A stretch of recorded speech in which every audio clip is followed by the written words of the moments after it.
बात करेंगे advance Agro life IPO के बारे में।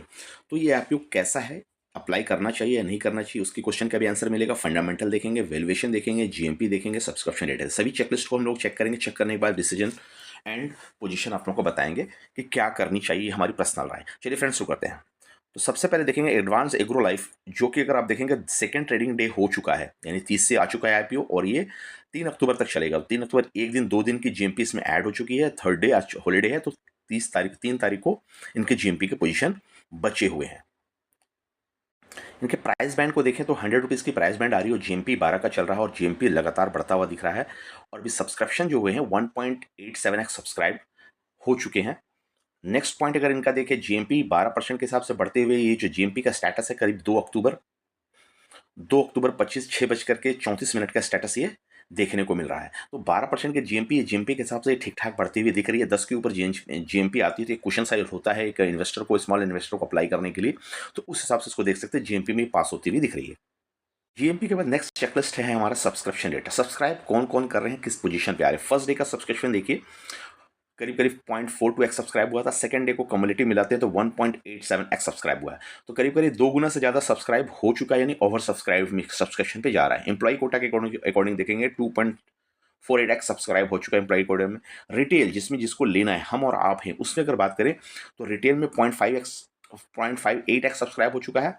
एंड सेकंड डे के आते आते 1.22x subscribe. Second data retail में भी सुस्त है, ढीला है बोल सकते हैं। स्मॉल एचएनआई में देखेंगे तो 10 लाख के ऊपर 20 के एचएनआई में देखेंगे तो 1.28x सब्सक्राइब हुआ है। फर्स्ट डे में देखेंगे तो 0.67x सब्सक्राइब हुआ, तो सफिशिएंट डेटा यहाँ भी थोड़ा सा सुस्त है। देन क्यूआईबी क्वालिफाइड इंस्टीट्यूशनल के हिसाब से देखेंगे तो फर्स्ट डे में कोई सब्सक्रिप्शन नहीं, लेकिन सेकंड डे में देखिए क्यूआईबी में 3.5 गुना सब्सक्राइब हुआ। तो सरप्राइज एंड शॉकिंग है, 3.5 गुना क्यूआईबी ने सब्सक्राइब किया है, यानी सबसे ज्यादा इस आईपीओ को रुझान क्यूआईबी दे रहे हैं। एनआईए भी देखेंगे तो 1.22x सब्सक्राइब हुए हैं, और स्मॉल एनआई में देखेंगे तो 1.08x सब्सक्राइब हुए हैं। तो अच्छे सब्सक्रिप्शन के पार्टिसिपेशन के तौर पे इस स्टॉक में क्यूआईबी दिख रहा है और जीएमपी 10% के ऊपर है। तो सब्सक्रिप्शन डेटा बोल सकते हैं कि 50-60 का रेशियो हम बोल सकते हैं। चूंकि रिटेल का पार्टिसिपेशन थोड़ा कम है एंड क्यूआईबी का पार्टिसिपेशन ज़्यादा है, तो हम इसको सब्सक्रिप्शन में 60-20 पे 60-40 पे पास होता हुआ देखने को मिल रहा है। अब आते हैं एंकर इन्वेस्टर। कितने एंकर इन्वेस्टर प्रेजेंट है इसमें, तो देख सकते हैं करीब करीब 9 एंकर इन्वेस्टर प्रेजेंट है। 9 एंकर इन्वेस्टर के साथ इनकी जो अमाउंट आ रही है 57.77 करोड़ आ रहा है। करीब करीब 100 करोड़ का आईपीओ के आसपास से हिसाब से देखेंगे अगर तो 50 से ऊपर एंकर इन्वेस्टर के हिसाब से 57 करोड़ का इनका आ रहा है इन्वेस्टमेंट।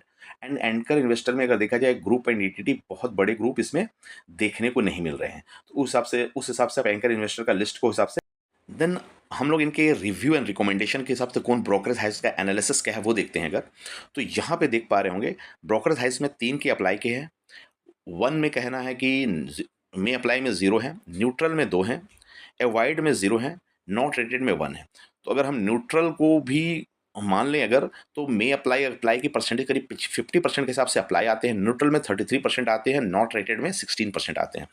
तो ओवरऑल मिला जुला रुझान हम बोल सकते हैं कि ब्रोकरेज हाउस का है, जिसमें से ब्रोकरेज हाउस में से हम देख पा रहे हो 4-5 ब्रोकरेज हाउस है जिनके हैं। कैनरा बैंक अप्लाई बोल रही है, बीपी इक्विटी अप्लाई बोल रही है, एंड कैपिटल मार्केट न्यूट्रल रहना चाहिए, दिलीप देदा नॉट रेटेड है, and Marwari shares and financial apply बोल रहे हैं, एंड एसबीआई कैप सिक्योरिटी बोल रही है neutral.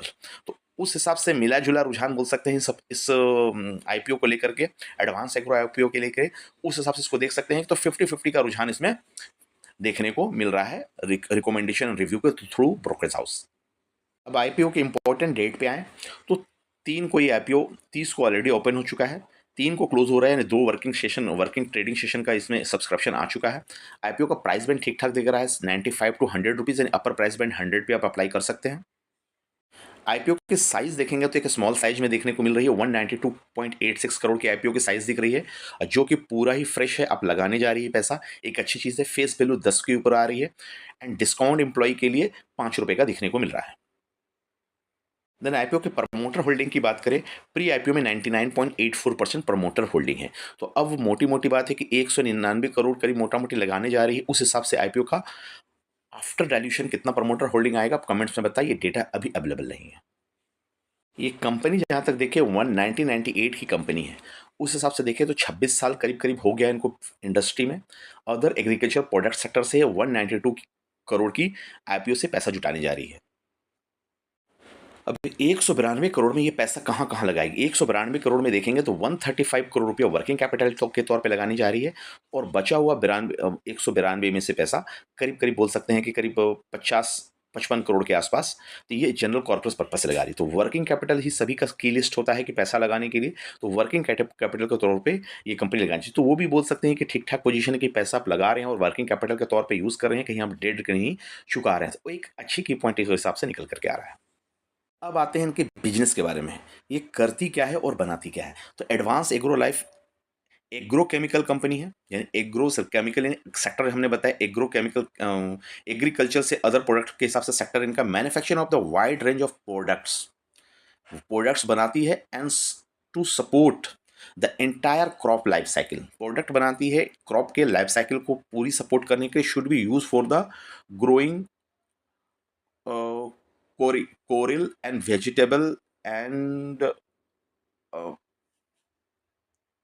And kharif and rabi फसल सेशन, दोनों सेशनों के हिसाब से ये प्रोडक्ट बनाती है। इनके प्रोडक्ट के वाइड रेंज है जो कि लाइफ साइकिल के कंप्लीट लाइफ साइकिल के लिए केमिकल प्रोडक्ट है, इनके यूज होते हैं खेतियों में। अब आइए इनके प्रोडक्ट रेंज को देखें तो एक 410 प्रोडक्ट रेंज है इनके, 380 प्रोडक्ट है, फॉर्मेशन ऑफ द ग्रेड है एंड 30 टेक्निकली ग्रेड रजिस्ट्रेशन है। एंड अदर प्रोडक्ट के तौर पे देखें, अदर प्रोडक्ट में इंक्लूडेड में बहुत सारा हर्बल्स है। इनके स्ट्रेंथ की बात करें, डाइवर्सिफाइड प्रोडक्ट रेंज है, एग्रोकेमिकल प्रोडक्ट के regarding, stabilize customer base, strong relationship है, strong promoter and experience management है, ट्रैक रिकॉर्ड हेल्दी है। यानी 20 से 25 साल की कंपनी की स्ट्रेंथ तो ठीक ठाक दिख रहे हैं, इनके प्रोडक्ट रेंज भी ठीक ठाक दिख रहे हैं, उस हिसाब से बिजनेस और बिजनेस मॉडल ओवरऑल लुक ठीक ठाक है। जिस तरह के बिजनेस मॉडल उस हिसाब से अपने इनके रिजल्ट फाइनेंशियल पे दिखने चाहिए।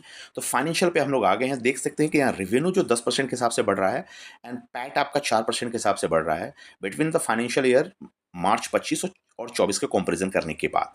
अब डिटेल देखते हैं, 10% का रेवेन्यू ठीक ठाक मानूंगा, पैट थोड़ा सा कम ग्रोथ है, तो सबसे देखेंगे हम लोग पैट मार्जिन और पैट क्या आ रहा है। फाइनेंशियल 23-24-25 के आगे हैं। एसेट देखेंगे तो 179 करोड़, 259 करोड़, 351 करोड़, तो एसेट आपको ग्रो होता हुआ देख रहा है, ठीक ठाक दिख रहा है। टोटल इनकम रेवेन्यू यानी कमाई 397 करोड़, 457 करोड़, 502 करोड़, ये भी अप ट्रेंड में है, ग्रोथ होता दिख रहा है। करीब करीब हम सो बोल सकते हैं 2024 से 25 की रेवेन्यू करीब करीब 20%, 10% के आसपास ग्रो होती हुई दिख रही है। देन प्रॉफिट आफ्टर टैक्स देखिए 14 करोड़, 24 करोड़ एंड 15 करोड़, तो 14, 24, 15 तो यानी पैट थोड़ी सी फ्लैट रह रही है ग्रोथ में। ये बोला ना इन्होंने लास्ट ईयर के हिसाब से 25% का ग्रोथ है, लेकिन 23 के हिसाब से पैट देखेंगे तो प्रॉफिट आफ्टर टैक्स हमारा देखा जाए तो करीब करीब डबल होता हुआ दिखा है पैट। ईबिटा को देखें तो 25 करोड़, 40 करोड़ और 48 करोड़, ईबिटा भी आपका 24 और 25 में थोड़ा सा फ्लैटर रहा है, ज़्यादा बढ़ा नहीं, 20% के हिसाब से बढ़ता हुआ दिखने को मिला है। नेटवर्थ देखेंगे तो 50 करोड़, 75 करोड़ और 100 करोड़, तो नेटवर्थ ठीक ठाक थोड़ा बढ़ता हुआ दिखा है। रिजर्व एंड सरप्लस देखेंगे तो 46 crore, 70 crore and 55 crore, reserve surplus घटता हुआ दिखा है 2014 और 24 और 25 के सेशन में।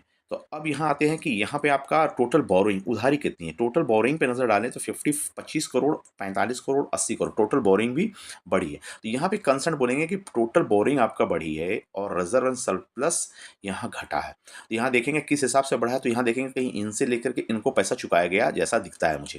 देखिए 70 करोड़ के हिसाब से 55 करोड़ ये रिजर्व घटा है, तो कितने हो गए 25 करोड़ गए घटे हैं, और ये 45 करोड़ में 25 जोड़ दे तो करीब 45, 25, 50 तो 70 करोड़ के आसपास होते हैं। तो यहाँ से थोड़ा सा पैसा लगता है डाइल्यूशन होता हुआ दिखाई, नहीं रिजर्व सरप्लस घटे हैं, बोरिंग आपकी बढ़ती हुई दिखी है। तो यहाँ पे देखेंगे मार्केट कैप इनका क्या बन रहा है की परफॉर्मेंस इंडिकेटर के तौर पे। तो मार्केट कैप करीब करीब 642 करोड़ का बनता हुआ दिख रहा है। तो मार्केट कैप के आधार पे करीब 190 करोड़ उठा रही है। तो हम यूं बोल सकते हैं कि करीब करीब आपको 30 से 40% का प्रमोटर होल्डिंग डाइल्यूट होता हुआ दिख सकता है, यानी 98 से 70% के आसपास प्रमोटर होल्डिंग आफ्टर आईपीओ हो देखने को मिल सकते हैं मार्केट कैप के अकॉर्डिंग। तो अब आते हैं आरओई कितने आ रहे हैं। आरओई देखा जाए तो आरओई थोड़ा ठीक ठाक निकाल रही है, 25 का आरओई निकाल रही है एंड 26 का 27 का आरओसी निकाल रही है। तो डेट थोड़े कंट्रोल में होनी चाहिए, लेकिन वही चीज़ है कि डेट आपका लास्ट सेशन बढ़ा है तो 0.80 का डेट है, तो डेट उस हिसाब से इस छोटी कंपनी के हिसाब से डेट ज़्यादा मुझे कंसर्न दिख रहा है। रिटर्न ऑन नेटवर्थ देखेंगे तो 29 का है जो ठीक ठाक है। पैट मार्जिन 5 पे काम कर रहे हैं। पैट मार्जिन अब 5 पे काम कर रहे हैं, इबिटा मार्जिन 9 पे काम कर रहे हैं। तो मार्जिन यहाँ पे कंसर्न हम बोलेंगे, डेट ज़्यादा है, मार्जिन तो भी कम है यहाँ पे। तो अगर आप डेट चुका भी नहीं रहे हैं इस आईपीओ के पैसे से, तो एक भी आपकी नेगेटिव चीज़ है, डेट आपके 0.80 के पड़ी रह रही है। तो अब बुक वैल्यू देखेंगे तो बुक वैल्यू भी करीब 5.98 यानी 6 के आसपास का बुक वैल्यू चला गया। तो बुक वैल्यू भी देखेंगे तो अपर रेंज पे है। 135 के हिसाब से देखा तो 5 के ऊपर बुक वैल्यू आता हुआ दिख रहा है। तो उस हिसाब से फाइनेंशियल एंड फाइनेंशियल रेशियो की स्टडी करें और उस हिसाब से हम थोड़ा सा अंदाजा लगाएं फाइनेंशियल हेल्थ का।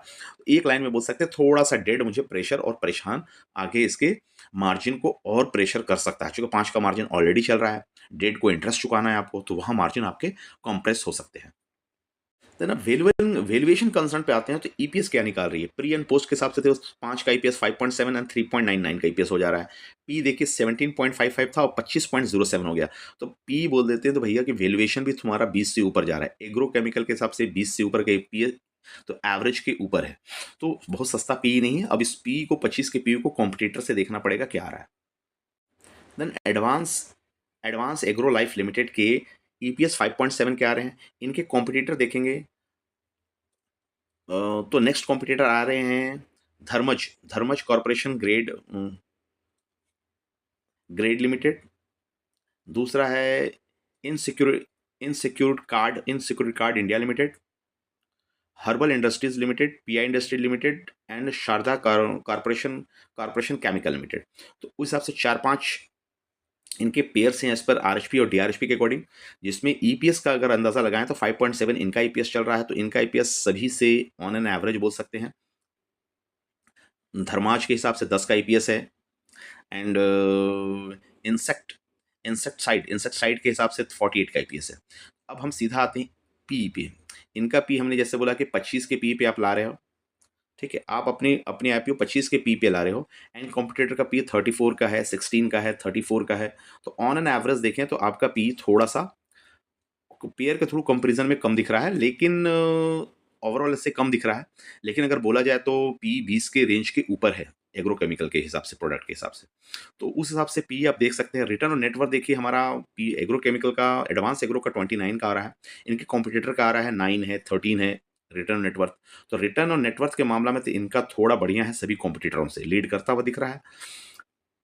एनएवी को अगर देखें तो 22 का आ रहा है, 116 का। तो एनएवी का रिटर्न एसेट के हिसाब से देखेंगे तो एनवी में देखेंगे तो एनवी इनका 22 का आ रहा है एंड इनके कॉम्पिटिटर के हिसाब से एनवी को देखें तो 116 का है, 342 372 का है, 210 का है, 668 का है, 277 का। तो एनवी इन लोगों का ज़्यादा आ रहा है, इनके कंट्रोल में एनवी दिख रहे हैं। तो उस हिसाब से अगर ओवरऑल वैल्यूएशन के हिसाब से चर्चा करें तो ये राजस्थान की जयपुर की जो कंपनी है एडवांस एग्रो, थोड़ा सा वैल्यूएशन के हिसाब से थोड़ा तो महंगा मुझे दिख रही है। ओवरऑल 20 के ऊपर पी के हिसाब से, मार्केट कंपटीशन के हिसाब से, डेट के अकॉर्डिंग। तो आप लोगों की क्या राय है ये ज़रूर कमेंट्स में बताएं। और हमारा रिकमेंडेशन, हमारा पोजीशन इसको अप्लाई करें या ना अप्लाई करें, इसके लिए अगर देखा जाए तो हमारी पर्सनल राय है जो वो मैं